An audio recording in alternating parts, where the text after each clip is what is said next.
Hey y'all, it's my review for the Real Housewives of New Jersey, episode 6. I'm not really sure why I made that accent just now, but this was an odd episode. There was only 3 moments that really stood out to me that I wanted to comment on, so this may be a quick review, just letting y'all know.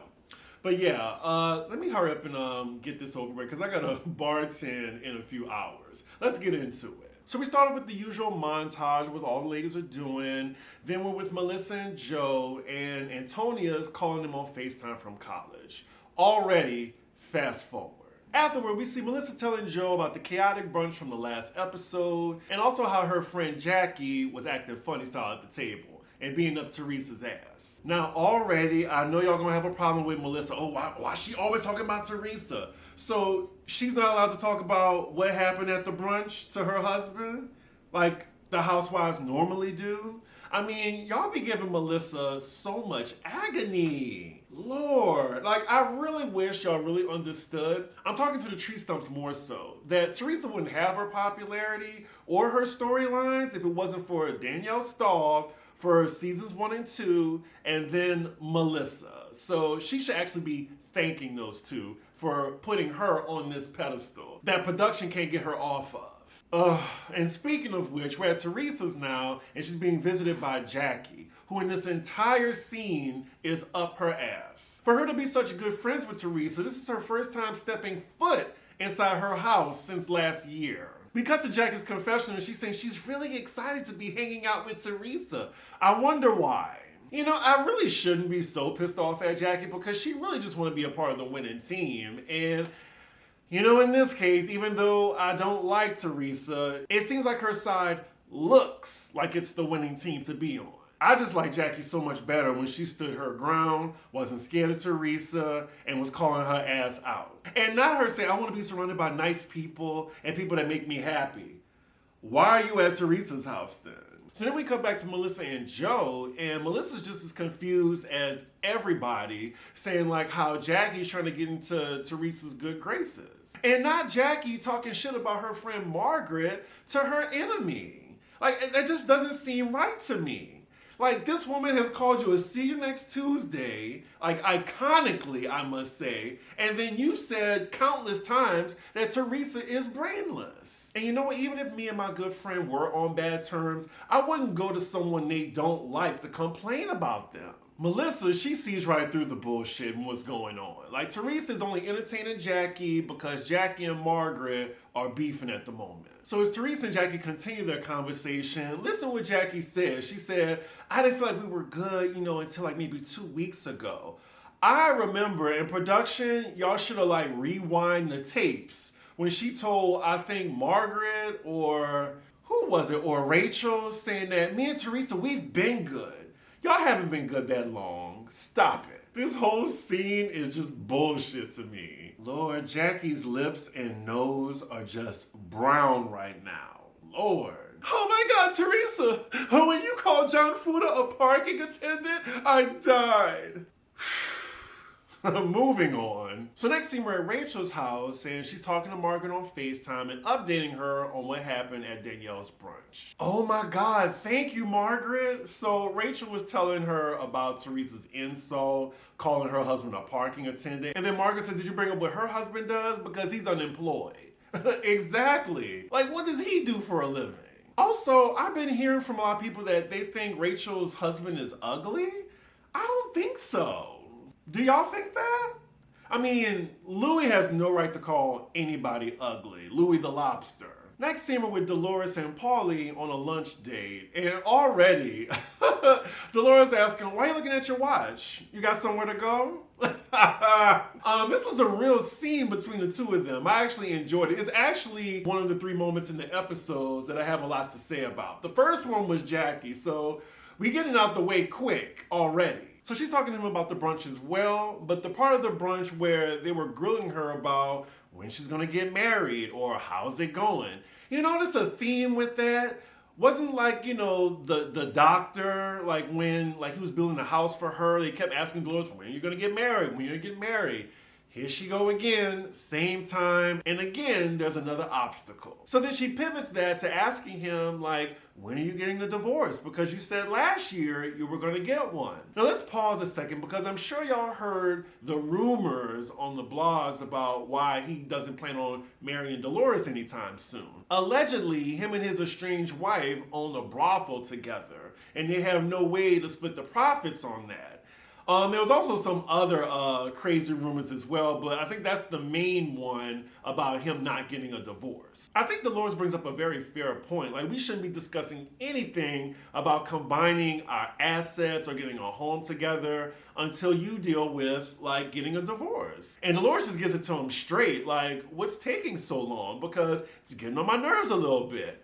And, you know, I love when Dolores gets ticked off. That's why I cannot wait to see her on Traders. I don't like how hawkish Greedley is talking to Dolores right now. He's being very patronizing. And he was like, well, it's been 3 years. I thought it was 10 years he's been divorced from his wife. Like, he's giving us the timeline, something ain't adding up. Like, I remember he said they've been divorced for 10 years. Correct me if I'm wrong in the comments. So when Dolores mentions to him one day she might wake up and be tired of this situation and moving on to the next, that's when he starts getting a little spicy with her. And you notice when he gets a little tense or aggravated, his accent starts to come out. And he's like, well, I prefer you tell me that sooner than later. Then he tries to turn it on her and says, well, if you're getting aggravated and feel like this isn't moving fast enough for you, well, you can make that decision.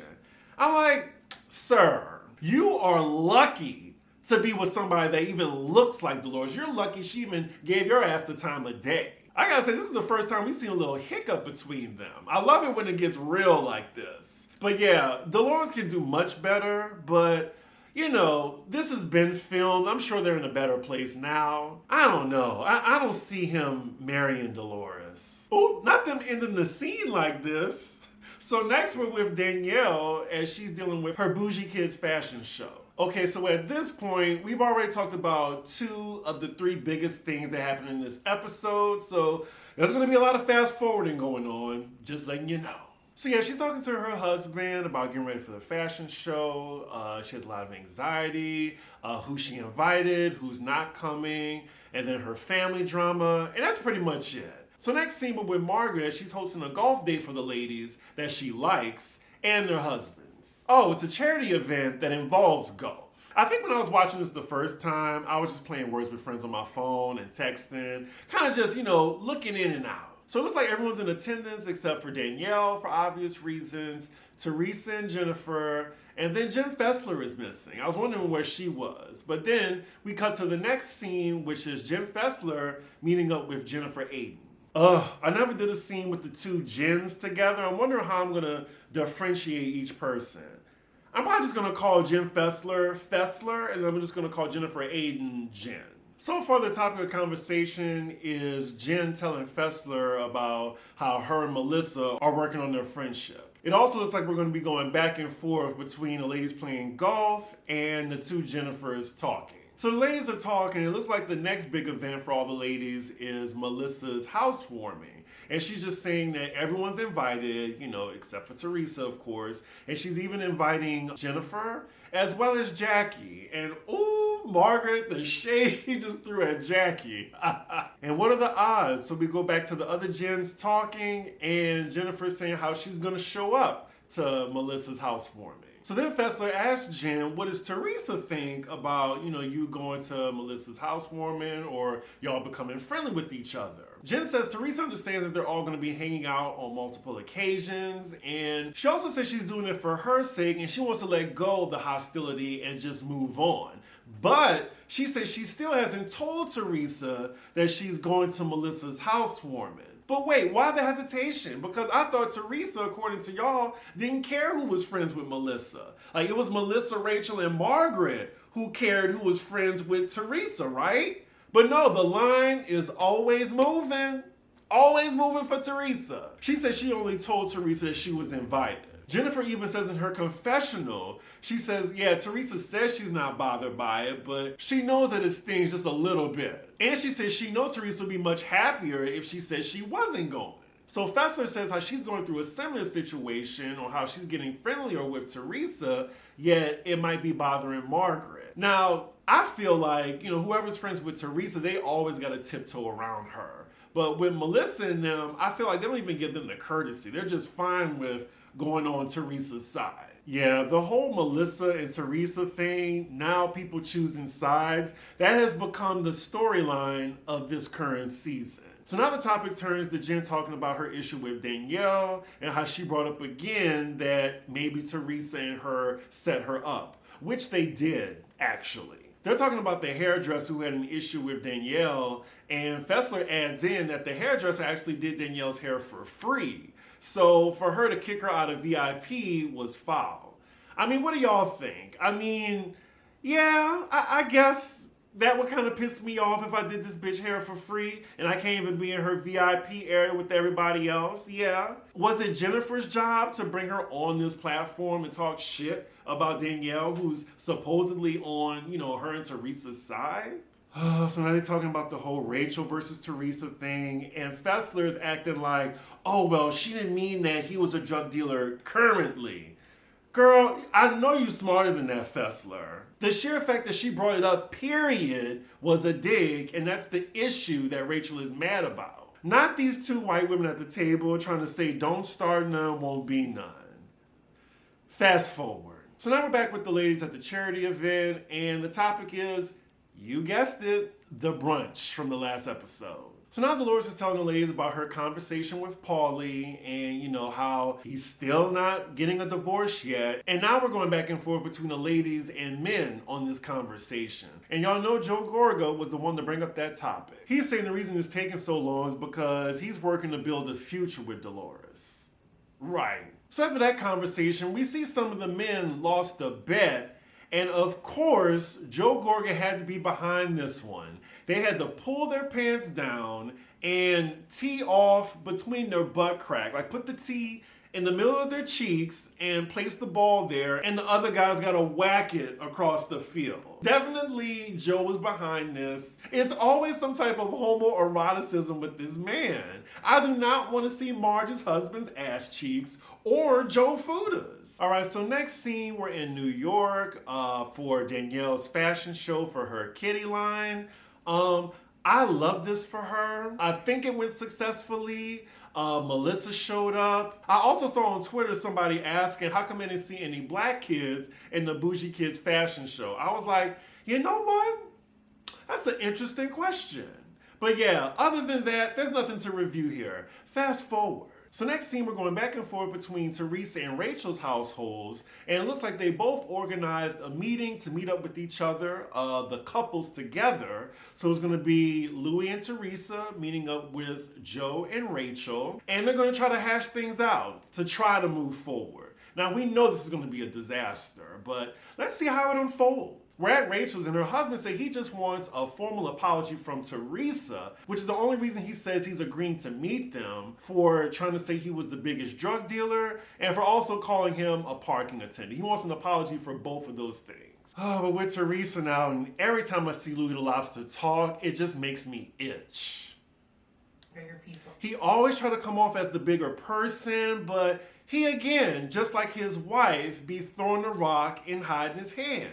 Much like he had most of the cast investigated. Like, that is a fact. It's not a rumor. He had the entire cast investigated. Of course, Teresa thinks she hasn't done anything wrong, and when she hears that John Fuda wants an apology from her, as well as Louie, she's saying the audacity of him to ask that. Now, I was trying to think, like, where did this beef start in the first place? And I thought it was because Louie had the cast investigated, and he started contacting people that was, had ties to the cast. And for one of them, it was Joe Fuda's ex-wife in prison. Allegedly, they had their people talk to her. And that's when Rachel and her husband came at them really hard at the reunion. So I'm thinking, is that why Teresa's mad at them? Because she's saying that they told a lie on her husband? I don't think it was tit for tat. Like, the Fudas had no reason to come at Teresa and Louie. And I'm not believing an ex-con.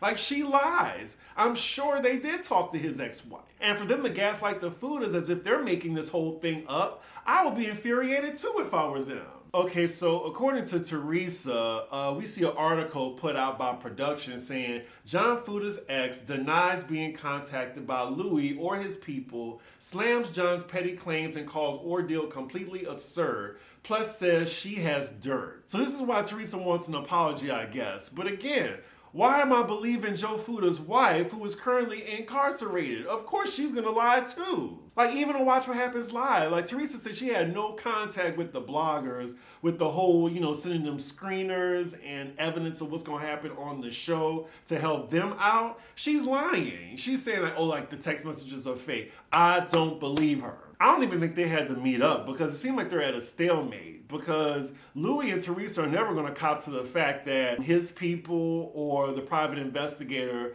talked to Joe's ex-wife. So now next scene, we fast forward to the showdown between the two couples. We only have 5 minutes left of the episode, so of course they're ending with that. So the couples are now face to face. Things are cordial for now. Teresa also mentions that she has a bottle on the table for her brother for his housewarming. Johnny Walker Blue, which is very expensive. Look it up. Pretty weird. They're not speaking, but she's still gonna try to give them a gift. They touch more on that on the next episode. Right now, they're basically talking about how did they get here. So first, Teresa implies that because Rachel was cool with Melissa, she made it hard to be close to her. Rachel tells her that she's not influenced by anybody, and if she was, she wouldn't have this conversation with her in the first place. So as they're all talking, Louis is just silent. He has not said a word yet. Teresa's just doing all the talking. So then Joe asks Teresa, like, okay, so if you thought so highly of me, like, why did you bring up that I was a drug dealer? Teresa again is just hanging on to dear life that, oh, I didn't say you were currently. I was just saying that it was out there.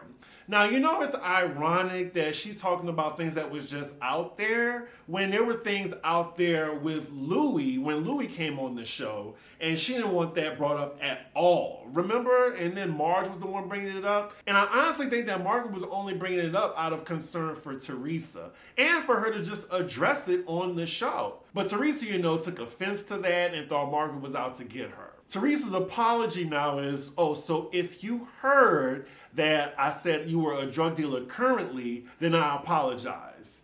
I would be like Joe too, that's not an apology. And first of all, you should be apologizing for bringing it up, period. As Teresa continues to explain her flawed argument, Joe is tired of the BS and said, listen, I came here to get an apology from you. And Teresa's like, did you hear me? I did give you an apology. I said, if you thought that, again, if Johnny has 2 apples, I don't understand how she's not getting that, especially being that she's done this to other people on the cast. So now Joe is giving Teresa a rundown about why this rumor she's repeating is so offensive to him. He's saying it's the sheer fact that he got this information from a criminal, his ex-wife, who's in jail for making crystal meth. He's putting it all out there. Teresa's like, Joe, stop. That's the mother of his child. Rachel interjects and says, I'm the mother of his child. Nice to meet ya. Side note, I appreciate Rachel for saying that. Like, don't minimize me while I'm sitting at the table. I'm also his mom. John tells her, when you bring this up, you affect my child. And then the person you're getting this information from, he reveals that his ex-wife actually tried to unalive him when he was at the wheel and made him crash into a telephone pole. So that's the person you're getting your information from, and I need an apology from you. Teresa, she has the deer in the headlights look after hearing that. But she's like, well, you owe us an apology as well. He lets her know this isn't a tit for tat. He wants an apology. They're going back and forth now. Teresa still thinks she deserves an apology as well. Joe is like, I don't feel like your apology was authentic anyway. So he starts to head to the door. They're still going at it as the Fudas walk out the door. Teresa says, bye, John Fugazi. I guess that was a dig. He then calls her the poster child for mortgage fraud. They're both trying to have the last words, the credits are rolling. He's calling her a money launderer. She then screams, bye, drug dealer, which leads me to believe that she was never genuine about the apology in the first place. And that's where the episode ends, on a to be continued for some reason. Again, this was just the episode. There was only like 3 moments where, you know, it was really worth reviewing. Also, I kind of noticed that the ratings went back up now that they announced that there's not going to be a reunion. So people are still watching. Anywho, y'all, I would love to know whose side y'all on. I'm pretty sure it's going to be 70% Teresa, 30% the Fudas. But we shall see. With that, make sure you like, comment, and subscribe. And I will see y'all for the next episode. Bye.